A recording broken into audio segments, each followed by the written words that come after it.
இன்று தென்காசி மாவட்டத்தில் கடந்த 24ஆம் தேதியன்று மனிதநேய வார விழா தொடங்கியது. அப்பொழுது பள்ளி மாணவ மாணவிகளுக்கான கவிதை, கட்டுரை, ஓவியம் உள்ளிட்ட பல்வேறு போட்டிகள் நடத்தப்பட்டது.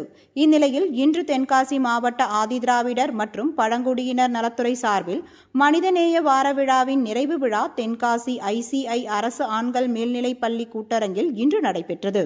விழாவிற்கு மாவட்ட ஆட்சித்தலைவர் கமல் கிஷோர் தலைமை வகித்தார். மாவட்ட வருவாய் அலுவலர் ஜெயச்சந்திரன் முன்னிலை வகித்தார். விழாவில் நாடாளுமன்ற உறுப்பினர், சட்டமன்ற உறுப்பினர்கள் பங்கேற்று சிறப்புரையாற்றினார்கள்.